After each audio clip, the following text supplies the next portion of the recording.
Okay guys, now one of the key concepts for small joint manipulation is small joint acquisition. I would refer you to the clinching tree download for the ICSA level 2 for the most comprehensive treatment of the body as a whole. But we are going to review one concept from there. So we always say that whenever we get into a clinching range dynamic, most important thing to consider is not really the position of the hips, although that is important, but rather the position of the head relatively to the other person. So I usually want to have my head to one side of the individual, and I'm usually trying to get a bit lower than, regardless of my relative height, and I'm trying to spear into the side to get a perpendicular acquisition of control on their body so that I can start to affect their baseline. And again, a huge treatment of that in level 2 structure and level 2 clinching. The other thing that we talk about in that download is how we want to look at the body and address it from a tree perspective, working from the periphery of the wrists, the so-called hand fight, up to the biceps, the underhook, and then finally to the neck and to the trunk.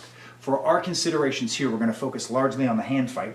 And what we know that when we get gripped here, there are many different ways we can get out. From a mechanical perspective, before we even address striking, the key thing is that we try to use the greatest, longest levers available. So rather than twisting and fighting from a bicep contraction, we look instead to use the length of the elbow and to push in to liberate the grip.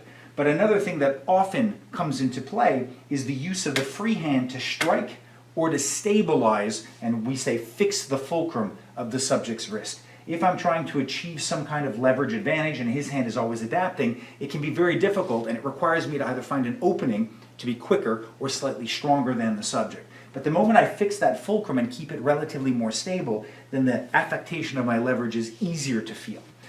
What we want to specifically look at now is that when we grip that wrist, what I seek to do for wrist control is I'm basically working with my thumb and my middle finger.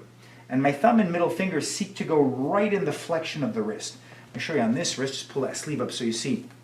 The wrist itself has these bulbous protuberances here. These are the condyle, the terminations of the radius and the ulna respectively.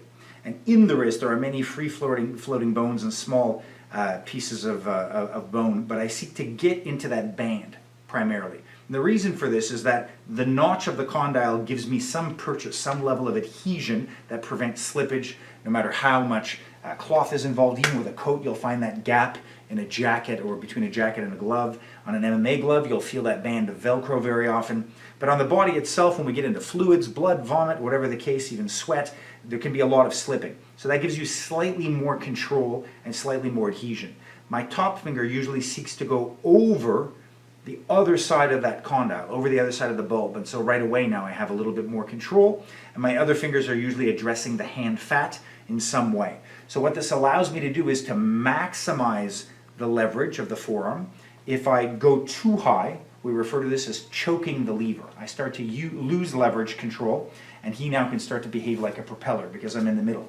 Moreover, my grip will start to weaken because forearms generally taper wider as they go up.